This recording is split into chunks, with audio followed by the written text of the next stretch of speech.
Bienestar espiritual que se siente real. Asunción, Buenos Aires. Si la historia me permite y el humano se refleja, no pretenda hacerme quejas si el santito no responde. Es que a veces mi Diosito está esperando por tu nombre. Todos olvidan del negrito con chapéu y su charuto. Llega hospi medio bruto y no tiene miedo a nada. Con licencia antes que nada para hablar de todos ellos. El comienzo suena bello y no sé cómo explicar, pero voy a comenzar y aclarar algunas dudas que si el tiempo no me apura de rodillas es mejor. Pega grito el cazador, abre el arco payodé.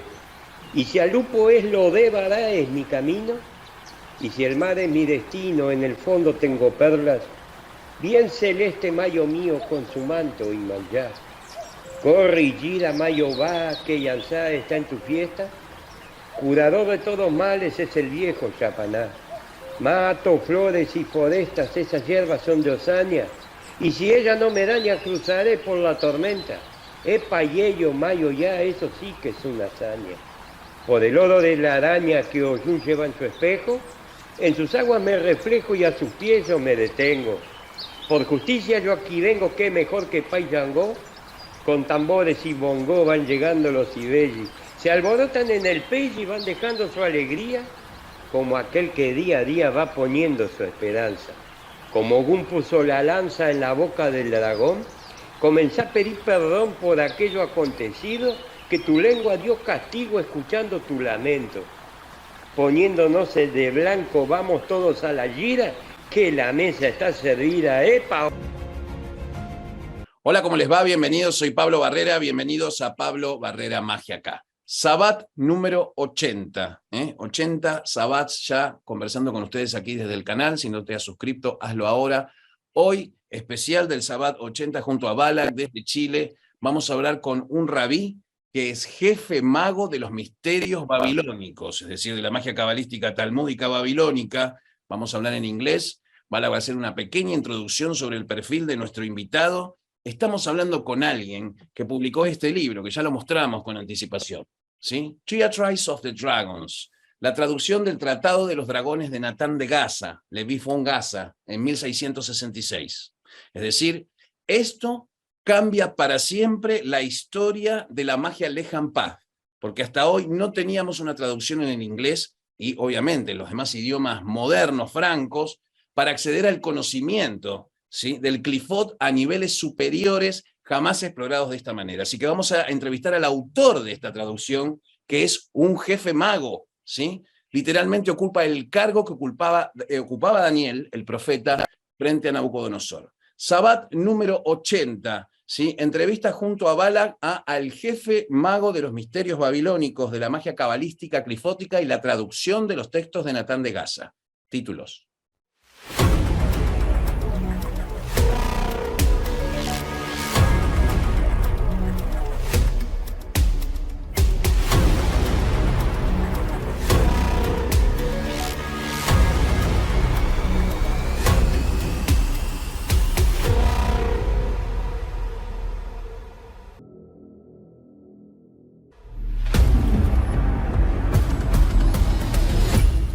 ¿Cómo estás, Blanca? Hola, buenas, ¿todo bien? Buenas noches a todos. Ya un abonado de la casa, siempre estás, ¿sí? Aparezca o no aparezca en los videos, siempre estás presente. Hoy, Blanca nos trae a un jefe mago. Estamos hablando de magos ceremoniales cabalistas de alto nivel, ¿es correcto, Blanca? Exactamente.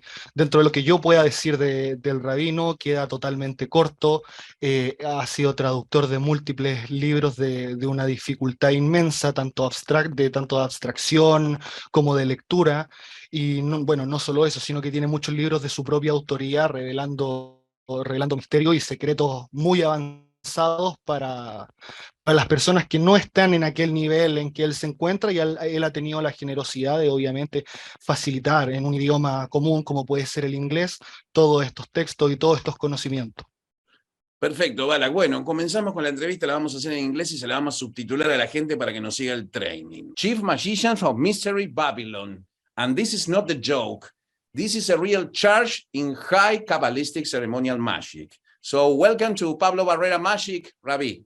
Yes, thank you. Thank you for welcoming me. Thank you for your kindness and generosity to give us this time with you. You are a busy person. To tell the audience who you are and what you do related to high-level Kabbalistic magic. I am a direct descendant of King David. So currently, there's a large genealogical database, it's an international database that keeps track of many of the descendants of King David, and there are thousands. But within the thousands of descendants of King David, there is a small aspect to the bloodline that is, very elite and very secret, which I belong to. And my ancestors were some of the highest magicians, Rabbanan and Kabbalists of medieval, going back all the way to medieval Spain. We trace our genealogy all the way back to King David. So in that regard, I'm a very special person because I also have as a result, I have a very close relationship to the Mashiach of Israel and to God Himself. And it is for that reason, as a special person that I am, that I have a lot of the gnosis, a lot of the knowledge and wisdom, that I possess, which, goes back thousands of years, all the way back to Jesus, and the secret order that he founded. This knowledge, this wisdom has been kept very secret for, thousands of years. Throughout the generations, there's only a handful of people that have it. I'm one of them this last generation. And so that's what makes me unique. As to who I am, we understand in the Kabbalah that the Mashiach has reincarnated many times, throughout the generations, right? Yeah. With Jesus being, one of the highest, or probably the highest manifestation of the Mashiach. We would say that Jesus is like the highest manifestation of the Mashiach, but there are other reincarnations. We would say the next highest one would be Jacob Frank, and so I'm one of the closest followers of Jacob Frank. So when Jacob Frank was on the scene, he was the Mashiach, and so he was a divine person, and he had the highest knowledge, the highest wisdom. Which he kept very secret within, which he, divulged to a handful of people. And so I belong basically to the most ancient secret order, because the most ancient secret holy order is an order that is so secret that no one knows about it, right? We're not talking like secret societies like Skull and Bones, Freemasons, right? These are not really secret societies because everybody knows about them, right? By definition, a secret society is something that no one knows about. No one would ever be able to. If we were truly a secret society, no one would know anything about it, right? And that's when we're talking about the secret holy order, which I belong to. That's what we're talking about, right? We're talking about a secret holy order that the whole world doesn't know anything about, right?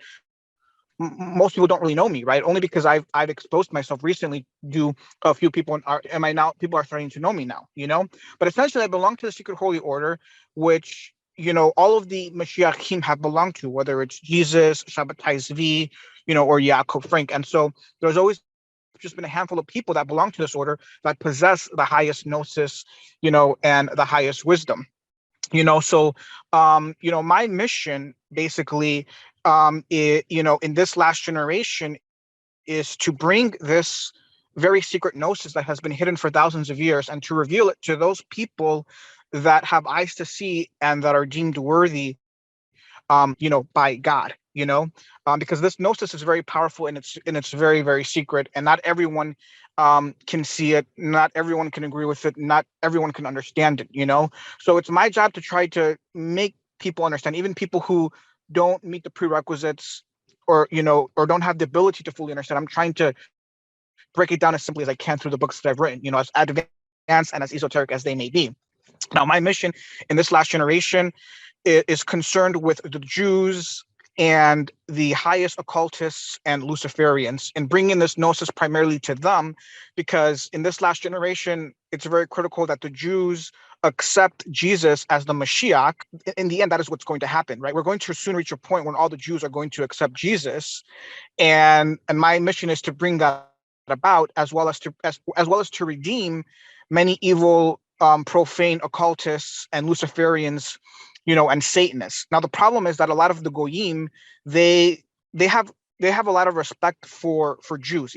Even profane occultists and magicians have respect for Jews because they understand that we are the chosen race and that the highest grandmasters are Jewish, so to speak, right? So a lot of Gentiles, or Goyim that, see me, like, oh yeah, we know you're the real deal. And so they come and follow me. And that's fine. But my primary mission as a chief magician of Mr. Babylon is to my people, my nation, which is Israel, as well as a lot of very advanced, occultists and Luciferians who don't have the full gnosis, because that's one of the biggest problems that we have, is we have too many impure, unholy occultists and Luciferians and Satanists and magicians who don't have the full gnosis, And one thing that I want to correct that you said earlier is when you labeled me as a ceremonial magician. So I think this is a very critical point to address. So I have, the highest knowledge of magic, whether it's black magic or holy magic. I don't practice black magic because at these levels, we understand how stupid and how ignorant you would have to be to practice black magic. Now, the vast majority of ceremonial magic is clefothic in nature. That means that it's evil and it's forbidden. So while I have the highest and fullest understanding of ceremonial magic in general, I would never be, stupid or dumb enough to practice it, And so that's one of the problems that I see too, is that I think a lot of people don't understand these things, or they're blind or they're just evil, and they just want to engage in these things, because the vast majority, the number one problem, one of my main, missions is to provide and give the highest gnosis on magic, because unfortunately for the past 2,000 years, there hasn't really been any true authoritative understanding of magic, right? The vast majority of magic that has been practiced and understood is it all falls under the realm of the Qlipoth, and it's all clefothic magic. And when it comes to true holy magic, which is the highest, purest form of magic, there's practically no one in the past 2,000 years that has fully understood that and done that and things like that and taught that, And so that's kind of where I come in, is to basically say, listen, man, much of this magic that is being taught and practiced in this last generation and even in the past generations, most of it is clefothic. Because people don't have the full gnosis. People don't have the full gnosis. The problem is that for the past 2,000 years, there's been just so much ignorance, We have the problem of religions. Man and religion is the biggest problem of the world, and all of the ignorance that comes with religion and man. And that's the number one problem that we have. And when it comes to divine men like myself or the Mashiachim that have preceded me, right, many of them have been rejected or misunderstood.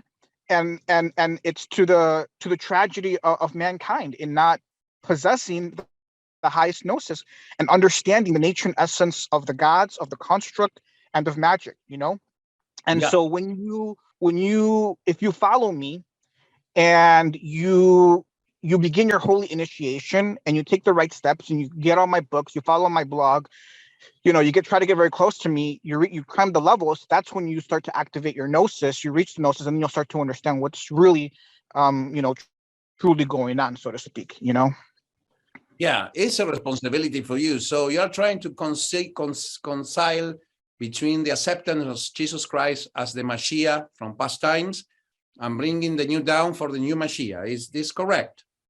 Correct, because the problem that we have is that, as I said, religion is a problem, is that the vast majority of people, of the people that are running the religions are very stupid, are very ignorant, are very deceived. And so religions have their roots and origin, have very holy, pure foundations and origins, right? When we're talking about Christianity, its origin, its root is Jesus, who is a divine man who is very, very holy. The problem is that the vast majority, if not all of Christians, don't fully understand Jesus, don't fully understand his teachings, because they are not Jewish grandmasters, right? Jesus was the highest magician and Kabbalistic grandmaster, and they don't understand that. They don't know that because they're not Jewish. They don't know Hebrew. They don't know Aramaic. They've not been initiated into the Kabbalah. So, they have some knowledge. I'm not going to say they're completely stupid and ignorant. They have some correct knowledge, but they don't have the full gnosis. And that's the problem, And so my mission is to bring the full gnosis to fully reconcile and correct the true understanding of Jesus, and not just of him, but of our other Mashiachim that have come, which the Christians reject, as well as the Jews also reject, And so there has to be like a divine man like myself that comes and say, listen, I gotta do my best to fix up as many of these problems and ignorance and issues, that we have. And only a grandmaster like myself or the Mashiach. And by the way, I'm not saying I'm not the Mashiach. I'm not HaMashiach. In Hebrew, HaMashiach is the Mashiach. I'm a Mashiach. Okay, I'm a Mashiach, but I'm not the Mashiach. There's a big difference. Okay, so I don't want people to confuse and think that I'm saying that I'm the Mashiach and that I'm like the highest divine person, because I'm not. I'm a Messiah, but I'm not the Messiah. I'm definitely not on the level of Jesus or Sabbath or Jacob Frank. Right? These are the highest divine men, but I'm one of their highest sons, so to speak. Okay. And because I'm one of the highest sons of Jesus and the Mashiachim, that's why I can deliver the power and gnosis that I have, to the people. It's a game changer, because all the speculations related to the text of Nathan of Gaza, just for starting with your workings, this is a game changer, because you translate into modern English things that will never be translated until today. It is right. Correct. And to add to that point, some very important things that need to be understood about my translation is that, one, practically anyone getting that book is not going to fully understand it, because that book, Treatise of Dragons, is a Chabbatain Kabbalistic book. Okay. And when we're talking about the Kabbalah, we have to understand that there are several gradations and levels to the Kabbalah.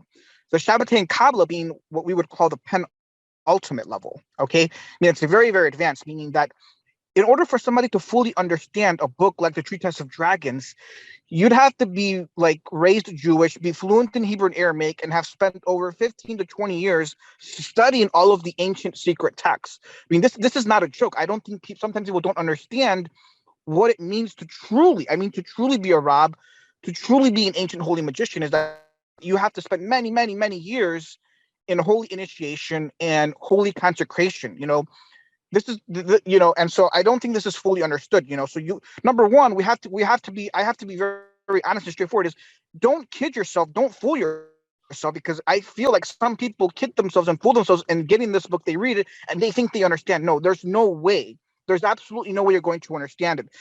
And then the next problem that we have is that there are certain very elite secret orders of black magic, of wizards, of magicians. These are very impure, unholy, evil magicians, okay, and Satanists and Luciferians, that in their writings, in their secret grimoires, some of them make reference to this book and to the concepts found in the Chabbatain Kabbalah. And the problem is that even these are goyim, by the way. These goyim, who are impure, unholy magicians and occultists, they don't have a full understanding of the Chabbatain Kabbalah, because I've read their books, okay, and they don't have a full understanding. They think they do, or they might think they do, but they don't. And so that's another problem that we have, is that in the occult world, the word Kabbalah gets thrown around so much, but there is no real Kabbalah. I mean, I know the highest magicians, the highest occultists. Anytime they bring up the word Kabbalah or anything Kabbalah related, they don't know what they're talking about. They don't have the full gnosis. Okay, they have no full understanding. Okay, and I could spend a very long time talking about this, because there's so many problems that we have. There's just too much ignorance, And the biggest problem we have is when the Kabbalah gets associated with the left-hand path, because the Kabbalah is dual in nature, right? The Kabbalah, the highest understand, when you get to the highest levels of the Kabbalah, you will have an understanding of all of black magic and all of holy magic, right? But the impure Luciferians and Satanists are concerned with having the highest understanding of black magic. But the thing is that this gnosis is very, very secret, and even they don't have it. There's only a handful of Luciferians that have that knowledge, and most of them are Jewish, by the way. So even the vast majority of impure occultists and Luciferians, they don't have this knowledge, and so the problem is that there's just so much ignorance. There's just a tremendous amount of ignorance, and by the way, you shouldn't even be practicing that. You shouldn't even be doing, I mean, you have to be, I would say you have to be retarded. If you're practicing black magic, if you're practicing ceremonial magic, if you're practicing the vast majority of magic that most of the world knows, you're retarded, because you shouldn't be doing that. It's very profane. It's evil. You don't do that. You just don't, Well, we have your hardcore approach and your position. You have a lineage. You are descendant of, so you have the enough authority to talk about the idea of high ceremonial magicians, high pure ceremonial magicians, as you say, or high level pure magicians. The Qliphothic knowledge is implied inside their hard training through the years into the really secret Kabbalistic secrets that people don't know. But at the same time, you speak to the world about this, which is good, because the people will realize there's something behind the imaginable of the conspiracy theories, magicians that really sustain the planet with their workings. This is a Jewish concern. By the way, we support, of course, Israel, and everybody hates us for such reasons. Despite we are Gentiles, we have no belonging, or maybe not, to Israel.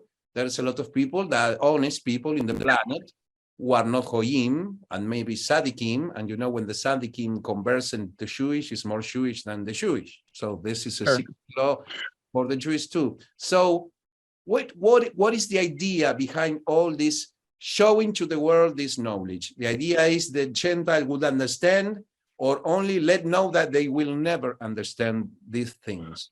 No, so, you know, the problem with me is that I know a lot of mysteries, right? But when you're dealing with the highest levels of gnosis, right, it's not something that you can explain in a few minutes. The gap, you know, there becomes a very large gap, right? Here's what I want to say, okay? Based, you know, according to what you just said. One of the highest mysteries that very few people know and understand is that there's a lot of people in the world that think they are Goyim, but are not Goyim. One of the highest mysteries is the lost 10 tribes of Israel, right? We know, everyone knows that there's 10 lost tribes of Israel. Where did they go, right? Well, the great mystery is that if you believe in Jesus as the Mashiach, okay, and you follow him, then you are not a Gentile. Because the great mystery is how is it that how is it that the whole world is going to come to know who the lost 10 tribes are? Well, the great mystery, as revealed by the Mashiach, is that the way you know who is a lost Israelite is, do they believe in Jesus or not? So if you believe in Jesus and you follow the Mashiach, you are an Israelite. There is an over 95% chance that you have Israeli blood and you are Israeli and you don't even know it. This is one of the highest and greatest mysteries. This is also part of my mission, you know, as well in teaching the world that, you know, the great mystery is if you believe in Jesus and you follow Jesus, you are Israelite. Okay. The vast majority of the world is Israelite and they don't even know it. That's the great mystery, because what God did over time was he destroyed many of the Goyim. And even now, whatever Goyim are left, he's going to destroy them too when he comes back. But the great mystery is that the vast majority of the world is Israeli, has Israeli blood, because you have to understand there's been a lot of mixing over time. You know, the lost 10 tribes, when they got lost, they mixed in with all the other nations. The Jews have been mixing in with the other nations. And so there's been a lot of intermixture now, to the point that most of the world is Israeli at this point. Okay, I have the gift and I know who's Israeli and who's not. I can go up to people and I can tell them right away whether you're Israeli or not. That's the gift that I have, okay? And I can tell you for a fact that you and your friend are Israeli. You're absolutely 100%. You guys are Israeli. You may not know, but I'm here to tell you guys are Israeli. Okay. So you say, I am Israeli. I am a spiritual Jew, something like that. You are telling to me. Yeah, you are not just spiritually, but also by blood. You are genealogically related to the lost tribe. You are of one of the 12 tribes of Israel. Which one? I don't know. I don't know which tribe you're from. I just know that you're Israeli. Okay, so I'm half mutant. I'm half powerful magicians from the holy lineage in some way. Spiritual. Yeah, you're part of absolutely. You're part of the holy lineage. You're Israeli. I know your family has a Christian background. You know, so yeah. Absolutely. Anyone who has a Christian background, believes in Jesus, you're pretty much Israeli. I mean, there's an over 95% chance you're Israeli. I mean, half the world. If this is the case in any part of the Western world, you're pretty much automatically an Israelite, so to speak. You know, that's the great mystery. And I think that once my mission is to teach this, because once you understand this gives new power and new meaning to your identity and who you are. Because once you realize you're Israeli, you're like, oh crap, I'm Israeli. This is important. You know, yeah. This is very meaningful, you know? It's not something to not take serious, because if someone tells you you are Israeli, is giving you a privilege mostly related to the development of magic. So I could think in some way that the creation of a state of Israel brings, in the spiritual sense of the erotic precipitation sense, have the same purpose to reunite all the family again in the 12 tribes, something like this. Correct. That's what the whole world is moving to. We're moving to that revelation. Even now, there are many Christians that are coming to understand that they are Israeli. All over the world, God is revealing to many Christians that they are Israeli, and many Christians are coming to discover that they are Israeli, either spiritually or through genealogical research or whatever means. So that's the generation that we're in. Though, so I want to ask a few simple things, maybe for the public. No, this is an historical video. I want to thank you this opportunity to talk to you. You are a person that is difficult to find.